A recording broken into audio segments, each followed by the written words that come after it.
Vous êtes sauvé en relation avec quelque chose de plus que vous-même. C'est dans le salut collectif.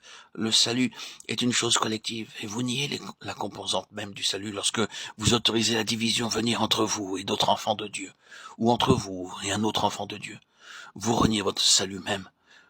Vous connaissez ce mot traduit dans notre français ensemble. Maintenant, jetez un coup d'œil à ensemble dans le Nouveau Testament. Nous avons été plantés ensemble dans la conformité à sa mort. Romains 6, 5. Il nous a vivifiés ensemble avec Christ, Éphésiens 2, 5. Nous sommes assis ensemble avec lui dans les lieux célestes, Éphésiens 2, 6. Ce mot ensemble est le symbole du corps humain constitué de tendons et de tissus, un ensemble organique, corporatif. Du point de vue de Dieu, notre salut est un salut ensemble. C'est une vie ensemble ou collective. La vie de Dieu n'est pas fragmentée en pièces détachées. Le témoignage du peuple du Seigneur n'est pas qu'il y ait autant de vies qu'il y a de chrétiens. Il y a une vie ensemble.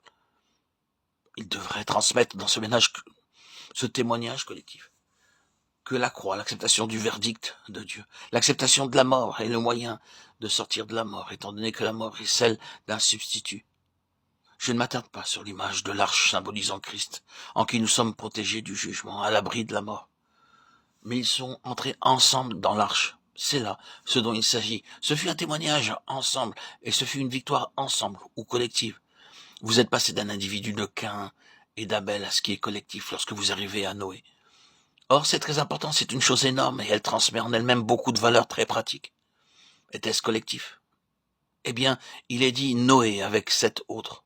Quoi qu'il en soit, ils étaient au milieu, très clos, pendant 40 jours.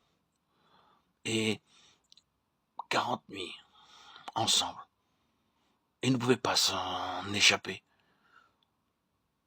Non, vous voyez, la loi même du fait qu'ils étaient ensemble dans l'arche, dans ce milieu très clos, était la loi qu'ils devaient apprendre, s'ils ne l'avaient pas déjà apprise, à vivre ensemble.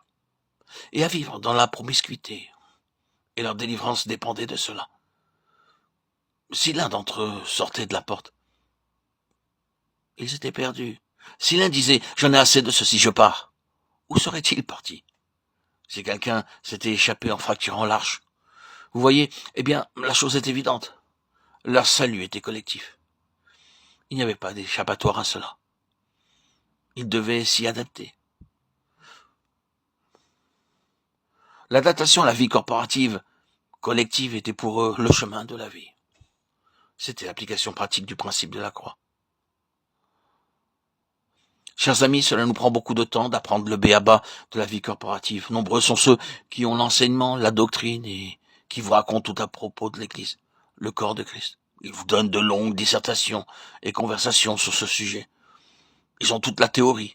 Nombreux sont ceux qui sont très zélés pour avoir l'ordre du Nouveau Testament établi avec toute sa méthode, et beaucoup qui ont toute la connaissance et le zèle, mais qui n'ont pas encore appris les rudiments de la vie corporative.